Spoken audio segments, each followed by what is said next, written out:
It's definitely a problem to send your slaves out to invite people to a wedding banquet and have them not only ignored but maltreated and killed, but to burn the city and put everyone to the sword seems slight overreaction, at least in my mind. And yet you can feel this as people who have gone through a tremendous trauma. And the persecution of the Christians has begun as well.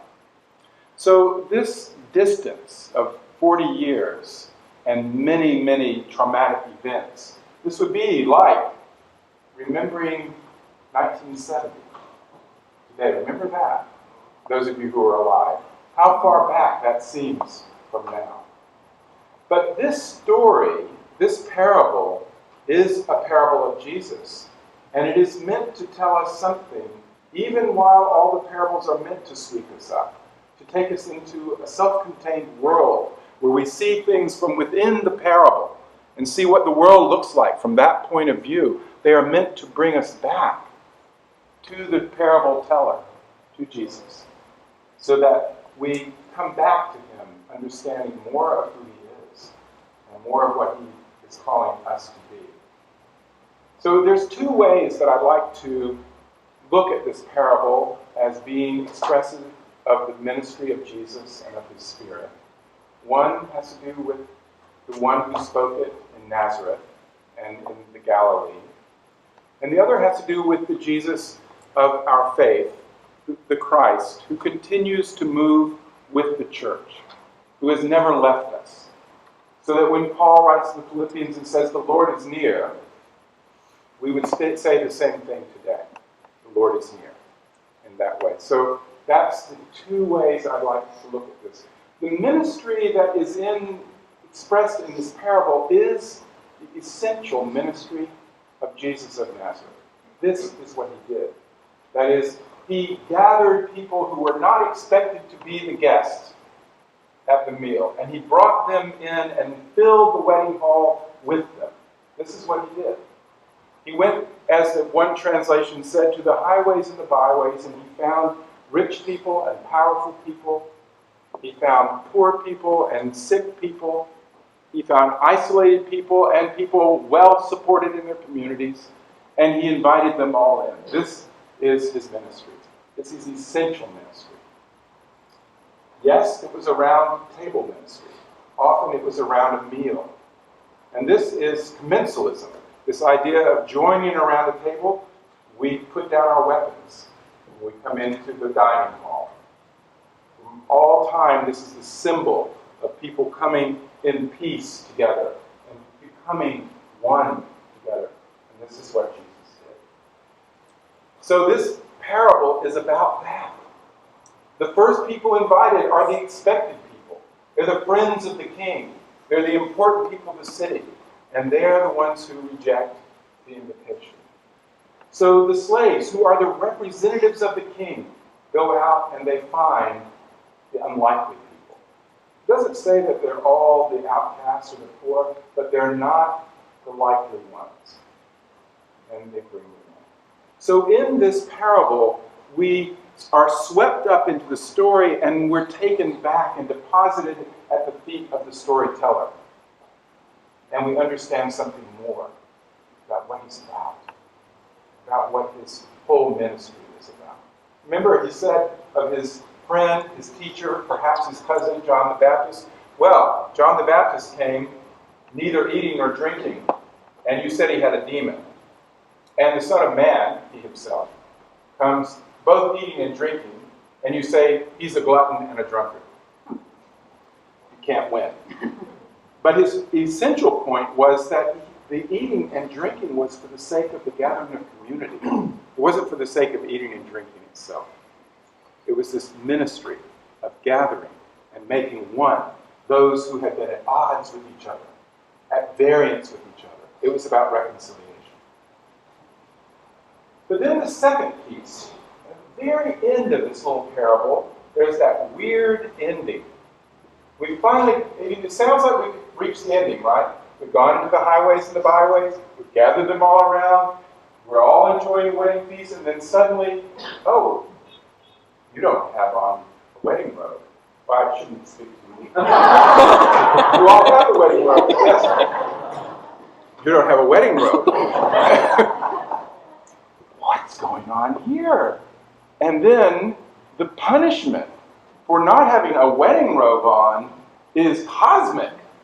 It's not sort of, would you go get one? It's bind him hand and foot and cast him into Stygian outer cosmic darkness where there will be weeping and gnashing of teeth. Again, kind of over-the-top reaction to this lack of a wedding garment. It's possible. The wedding garment, I think, is a sign that the guest recognized what the context, what the banquet was really about. The banquet was not for the king, was it? Who was it for? Anyone? King's son, who is the bridegroom. It's a wedding banquet, and there's a bridegroom. From the very earliest days of the church, almost 2,000 years, we have figured the church as the bride of Christ, and Christ as the bridegroom. What this little strange ending is saying is that while a great disparate group of people from every background, of every nature, had been brought in, there was a requirement. There was a requirement, and that was the recognition of the presence of the bridegroom. The recognition of the wedding itself, the joining together of the bridegroom and the bride. That is, the becoming a body of the people who have gathered together as individuals, that they are made a body by the presence of the bridegroom. The Spirit of Christ makes them one.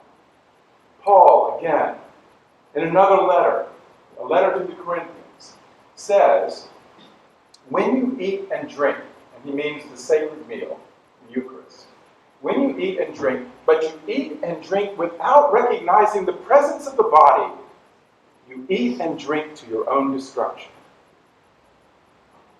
Now, he did not mean, if you have a poor view of the presence of Christ in the bread and the wine, he did not mean, if you don't believe in transubstantiation, if they haven't thought of it yet, he did not mean consubstantiation.